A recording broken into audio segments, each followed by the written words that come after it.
دغه کوټه چې ده د یو ورور ده چې هغه ورور وقف کړې ده، خپله چې دی مریض هم دی، خپل لور ته یې وقف کړې. لور یې کونډه وه، دا اشپزخانه ده د هغه بشکې د اوبو لپاره. صفا سیستم دی، منظم. خو پوهېږئ چې لور لپاره یې موږ څه ورته وکړل چې هغې 2-3 ماشومان یتیمان دي.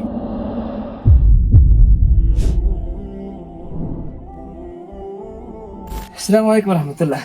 تاسو خو د دروازو چاپو ته ګورئ، ګوره دا زموږ اطرافي ژوند دی ماشاءالله. ښه مینې د دیوالو دم فکر یې یو خوا ته مال، بل خوا دغه هسې ښایسته ساده. دې خوا ته وګوره ډاکټر صاحب، دې خوا دا خوا د همسایګانو کور چې سفر وګوره، دا کور سیستم وګوره. دې خوا ته بیا راشه، دا اشپزخانه ده د هغه بشکې د اوبو لپاره. دا اشپزخانه صفا سیستم دی، منظم. خو غریبي چې دا غریبي نه وي. او اکثره به تاسو کتلي کله ځینې ځایو کې رسټورانټ او هوټلونه یې ټول په دغه رقم ترتیب جوړوي. خو دغه ځای کې چې لږ ځله دې جیب کې یو څه وی به بیخي خوند کړی و. ته ډاکټر صاحب دې خوا ته اوسه، زه یو بل شي عجیبه ده. دغه خاوره چې ده کله باران ویسي بیا خټه کې بیا سره سولې. دغه کوټه چې ده د یو ورور ده چې هغه ورور وقف کړې ده.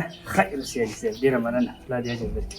خپله چې دی مریض هم دی، خپل لور ته یې وقف کړې. لور یې کونډه وه، د هغه ورور دا خپل کوټه ده، هغه اشپزخانه ده. پوهېږئ چې لور لپاره یې موږ څه ورته وکړل چې هغې 2-3 ماشومان یتیمان دي او ده خپل په کور کې ورته ځای ورکړ. الحمدلله. دا وګوره د اشپزخانه شوه، دغه د ناستې کوټه شوه او هغه چې ده هغه یې چې ده تشناب شو.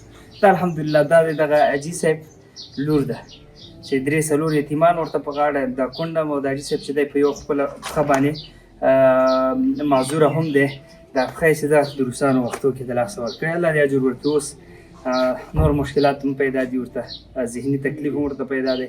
په کور کې نور هېڅوک نشته، فقط دغه لور یې واړه واړه بچي. او لله الحمد قمر بنسټ راغی، د دې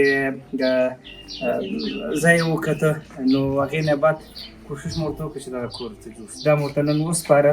هدف مې دا دی چې زموږ دې خور غوندې ډېر داسې کونډې یتیمان شته دي چې هغې بې سرنوشته دي.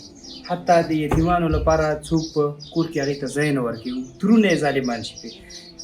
ظلم زیاتی پرې شروع کړي چې دی د سوز لاړ شي پلار کره، هلته چې پلار کره لاړ بس بیا دی د حق نه محروم وي. پوهېږي څومره غټ جرم دی. الله په قرآن کې وایي چې د یتیم مال خوړل، د هغه حق نه ورکول، دا تاسو اور خورئ اور. نو بیا بل طرف ته رسول الله صلی الله علیه وسلم فرمایي چې یتیم کفالت کوونکی په جنت کې ما سره داسي. نو دغه پلار چې د خپلو یتیمانو کفالت یې په غاړه اخیستی دی، دا رسول الله صلی الله علیه وسلم ته زیری ورکړی.